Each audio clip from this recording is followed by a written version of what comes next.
அனைவருக்கும் வணக்கம். இந்த பதிவில் நம்ம கருட புராணத்தில் இருக்கிற சில விஷயங்களை பற்றி பேசிக்கிட்டு இருக்கோம். அதில் நீங்கள் பார்த்தீங்கன்னா, மனிதாபிமானம் இல்லாத உணர்வுகளோடு இந்த மனிதன் செயலாற்றுவது. மனிதாபிமானமே இல்லை, மற்றவர்களுக்கு மனசாட்சியும் இல்லை, அந்த மாதிரிலாம் நடந்துக்கிறாங்க. எளியவனை வலியவன் தாக்கி உயிர் வாழ நினைக்கிறான். தர்மங்களை அறியாமல் உலம்புவான். தர்மங்கள் அறியாம எவன் ஒருத்தன் இந்த உலகத்துல வாழ்ந்துட்டு இருக்கானோ மிருகங்களுக்கு ஒப்பானவன் அப்படின்னு சொல்றாரு. தன்னை போன்ற மனிதர்களுடன் ஒப்பிடவே முடியாது. அந்த அளவுக்கு பேராசை, அந்த அளவுக்கு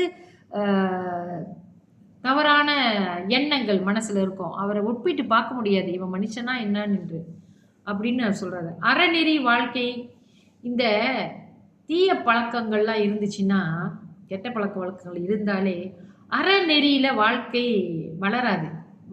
அவங்க நடந்துக்க முடியாது. கொஞ்சம் கொஞ்சமா அந்த ஆசைகள் பேராசையாக மாறி இன்னும் மீண்டும் மீண்டும் தவறு செய்யத்தான் தோணும்.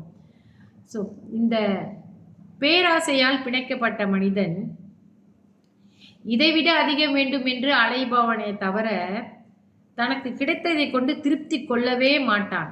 அதனாலே இவன் நரகத்திற்கு போய் சேர்கிறான். அதாவது சுயநலமாக மாறி அக்கிரமம் செய்பவர்களாக, துரோகம் இதெல்லாம் செய்து தன்னுடைய ஆசைகளை நிறைவேற்றிக் கொள்பவர்கள்.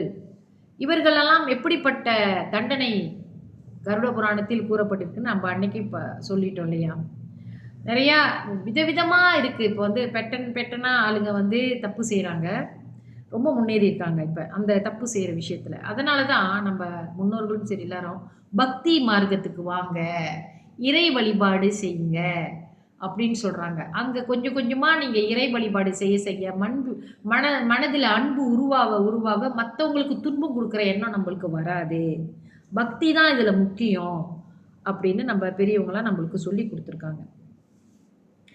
வாழும் காலம் எவ்வளோ நாளைக்கு இருக்குன்னு கூட தெரியாம இப்படிப்பட்ட தவறுகள் எல்லாம் செய்து கொண்டு வருகிறார்கள் மனிதர்கள். இறப்பு என்பது நிச்சயம் என்று தெரிந்தும் கூட கொஞ்சம் கூட அவர்களுக்கு அச்சம் கிடையாது அப்படின்ட்டு பகவான் சொல்றாரு. இப்படிப்பட்டவர்கள்லாம் நரகத்திற்கு தான் கொண்டு சேர்க்கப்படுவார்கள் அப்படின்னு சொல்றாரு. அடுத்த பதிவில் இன்னும் கொஞ்சம் பார்ப்போம். நன்றி, வணக்கம்.